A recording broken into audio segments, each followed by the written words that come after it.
Hey, welcome to The Explainer. Have you ever looked around your house and wondered about the stories behind the everyday stuff you own?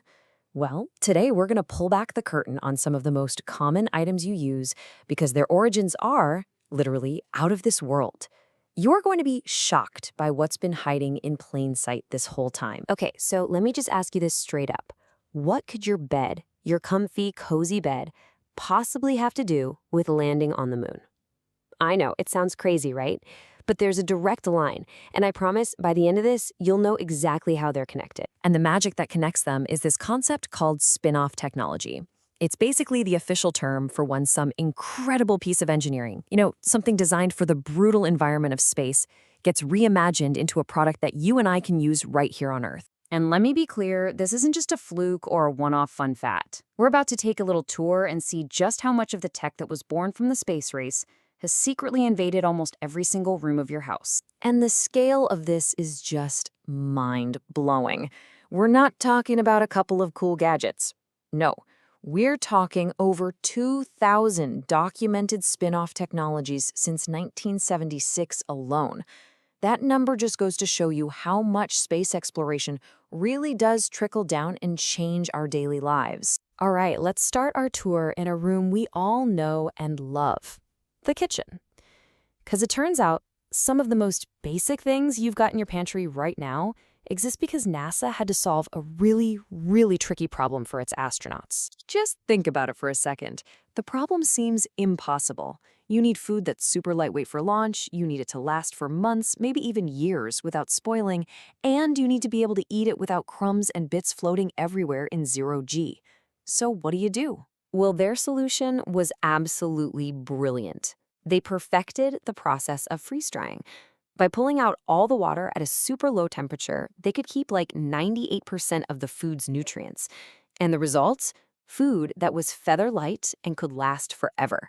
It was a total game changer for long-haul space missions. And that exact same technology made the leap from the space shuttle's galley straight into your kitchen cupboards. Yeah, that instant soup you love? The little dried strawberries in your cereal, those emergency food kits, all of it is possible thanks to the science of freeze-drying that was first perfected for space. Okay, let's move on from the kitchen and check out the rest of the house. Now we're going to look at some everyday comforts and conveniences that were also born from solving some pretty unique astronaut problems. All right, remember that question I asked about your bed? Well, here we go. This is the origin story. NASA needed a material for their spacecraft seats that could do two things: absorb the insane G-forces of a launch and re-entry, and also, be comfortable. So their engineers went to work and created something totally new: a viscoelastic foam. This stuff was incredible. It has what's called an open cell structure, which lets it soak up huge amounts of shock. It molds perfectly to your body. And then, slowly, it bounces back to its original shape. And yep, there's your answer. That amazing space-age material is what we all now call memory foam. It's in our mattresses and pillows, giving us a great night's sleep. It's padding our office chairs. It's in our shoe insoles, even our motorcycle seats. All of it comes from the need to keep astronauts safe and comfy on their wild ride. Okay, here's another huge problem, this time from the Apollo missions. Astronauts needed to drill into the moon to collect rock samples. But you can't exactly plug in a drill up there, right? There's no outlet on the moon. They needed a tool that was powerful, but completely portable. So NASA actually teamed up with a tool company, and together they developed a special computer program to design a drill motor that used as little power as possible. This led to the world's first truly powerful battery-operated drill, perfect for grabbing moon rocks. And that single breakthrough, that one innovation for drilling on the moon, is the direct ancestor of the entire cordless world we live in today. Your cordless vacuum, your power drill for that weekend project, your electric screwdriver, even your handheld kitchen mixer. They all owe a thank you to the challenge of drilling on the moon. But the impact goes way beyond just making life easier. Let's dig into how technology that was designed to keep astronauts healthy in the most isolated place imaginable has been brought down to Earth to improve our health too. Seriously, the connections here are just mind-bending. Get this. the tech that was invented to measure the temperature of stars from millions of miles away. That was adapted into the instant read ear thermometers we use on our kids. Those coatings they developed to protect astronaut helmets from space dust and debris, that's the same stuff on your scratch-resistant eyeglasses. And the systems they built to monitor an astronaut's heartbeat and breathing from mission control, that's the foundational tech inside that fitness tracker on your wrist right now. So you have to wonder, how does this actually work? Is it all just a bunch of happy accidents? No, not at all.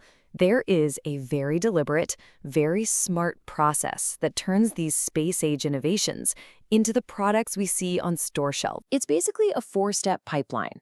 First, you have a challenge, a problem that needs solving for a mission. Second, NASA engineers come up with a totally unique solution. Third, and this is the crucial part, through their technology transfer program, NASA makes that patent and the know-how available to regular companies. And fourth, those companies adapt it or spin it off into a new product for a totally new market. For us, At the end of the day, it all comes down to this really powerful idea. The whole point of the space program isn't just about what we can do for the astronauts up there. It's about what we can do for all of us down here on Earth.